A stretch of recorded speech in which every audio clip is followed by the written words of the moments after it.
The topic is Beautiful Skies Over Challenged Lives, Africa at the 21st Century. And we're talking to evangelist EStephens4, who recently returned from Africa, and of course he's given us a report on Africa. And of course, Reverend Stephens, before we end this show for today, let's give you an opportunity during this time to talk about some of the things that, or to complete some of the things that you talked about during the last segment. Sure, sure. And what I shared with you concerning Kakuma at the refugee camp, I was also in Nairobi, and in and around Nairobi. And in and around Nairobi, I encountered, we have Peters Rock, along with its supporters, and we need supporters. I'd like to say we're in need of supporters. We are a small ministry, but we are doing a big work. But in Nairobi, there were 3 places in particular: Langata, Kibera, and Gong Hills. And in Gong Hills, I stayed with the Massa, African, the tribe Massa, and there it took us an hour and a half. I've got a dear, one of my contacts there is Pastor John and Grace and Kanguda, and they invited me to come and lay hands on the sick in a village that took us about an hour and a half to get to. We literally had to get out of our vehicles to travel to the village. But I met a little boy there named Joseph that impressed my heart. And the reason why Joseph impressed my heart so is that Joseph is a young man with, his legs have been amputated. And not only was his legs amputated, he was in a wheelchair that was simply a lawn chair, a plastic lawn chair that was superimposed on a wheelchair frame. And when I saw that, what I saw was injury, but I saw insult to injury. And so she asked me to go and pray with Joseph and to pray with Joseph's family. And so while I was there, it took us an hour and a half to get there, and while I was there, I laid hands on Joseph. And Joseph is a young man who said to me, he said, "Evangelist, I want to be a schoolmaster, a schoolmaster." I said, "Joseph, you can be anything you want, son." Now, here's a young man who have a lot of odds against him, first off, because he finds himself in a wheelchair. He finds himself, and the sad part about Joseph's deal is that they amputate his legs a little bit more every year because his bones as a 9, 10-year-old are continuing to grow. And so whatever they do where he's concerned, they have to continue to redo it. And that's just, I didn't understand that. But nevertheless, Joseph was one of the individuals, and while we were there, Joseph had a friend. Joseph wasn't concerned with Joseph. Joseph was concerned with another little girl in a village close to his who could not hear. And so they went and brought her to me. We laid hands on Joseph's family, on Joseph, prayed with Joseph's family. Right now, we're preparing to send Joseph a wheelchair. And what I've learned is it costs more to send it than it would be just to buy it. That's why we need partners. We need partners that are willing to, individuals, corporations, organizations, churches, that were willing to assist us as we do the work of this ministry. We believe that Joseph deserves a wheelchair. Joseph wants to be a schoolmaster. He has a desire to be educated and to pursue education. This young girl that was brought to me, that we laid hands on, that I laid hands on, who now hears, had an infection across the years, but God reversed that sickness, and now this child can hear. As we move throughout Nairobi, there's a place called Kibera. And Dr. Haney, one of the saddest things that I witnessed was teenage boys sitting on corners sniffing glue. And I was so discouraged by that.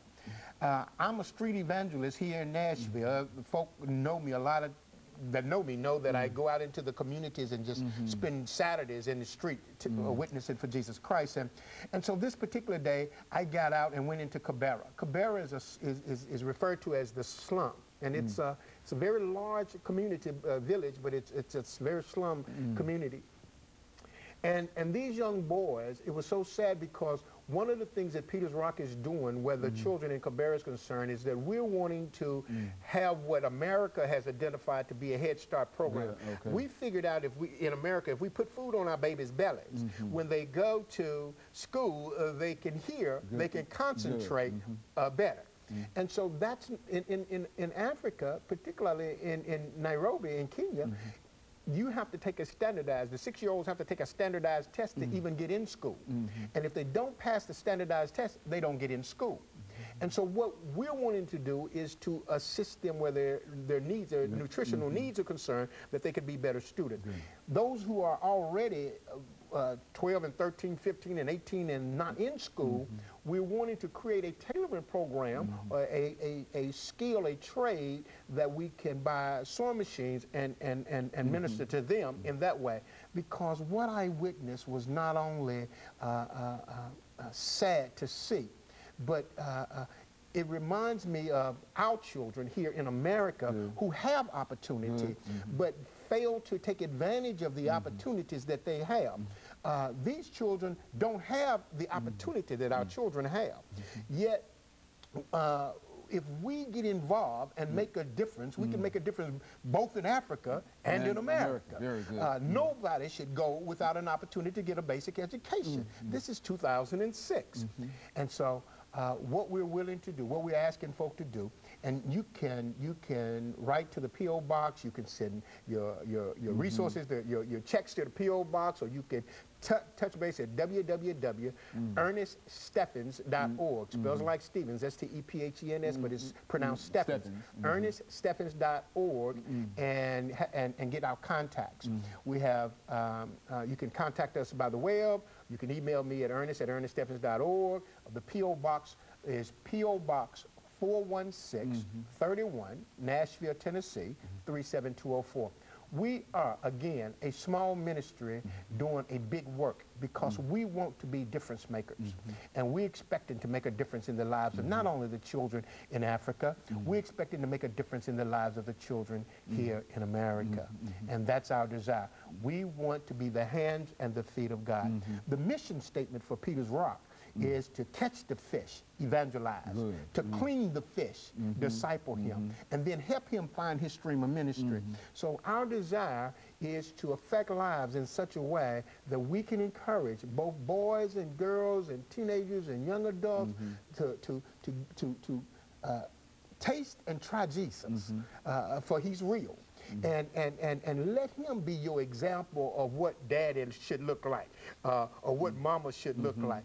And so we are, as a ministry, reaching out to not only those in Africa, but also the disenfranchised here in this community. Reverend, over the last couple of minutes we have here, let's have you respond to this question. Sure. Do you think that we can, in view of all of the problems that we have in this country and across the world, that we can, as a community, an international community, as well as a national community, turn some of these problems around? Oh, absolutely. Absolutely. One individual at a time, one family at a time, one church at a time. Just imagine, Dr. Haney, I've oftentimes had this thought. If one church, and in here in Nashville, now metropolitan Nashville, there are thousands of churches throughout this community. If one church would adopt one student at Tennessee State, for an example, and support and minister to that student, what difference that would make in the lives of not only the student, but the institution. As well as the church. Absolutely, absolutely. Well, we as a church are called to do that. We should be God's hand and God's feet, you see. He's expecting us to do that. Colossians 1:27 says, the mystery has been made known unto the Gentiles, which is Christ in you, the hope of glory. God has as much hope in us in the earth as we have in him in heaven. Good. That makes sense. See, he's dependent on us to be his hand and his feet. And so this business about going to, I had one lady say, she said, when you go to Africa, I want you to bring me back this, bring me back that. I don't go to Africa to shop. Okay. I'm going to Africa to make a difference. Okay, very good. And of course, I'm sure that you have made a difference and you will make a difference, not only in Africa, but in Nashville as well as across America. To God be the glory. And I want to thank you for coming by and giving us that report on Africa, because so often we have people to come by and they talk about Africa, but it's rare that we get really an insight into some of the real problems. I think you indicated that there's such a great need for education, and there's such a desire on the part Yes. of the individuals Yes. in Africa for education. And I only wish that we could have that same kind of desire here in this country in reference to our own young people in terms of what is possible. And I think that what you said tonight, well, this morning, will certainly encourage that. And of course, let me encourage our audience to tune in again next week for another informative edition of Comments. Thank you and good morning.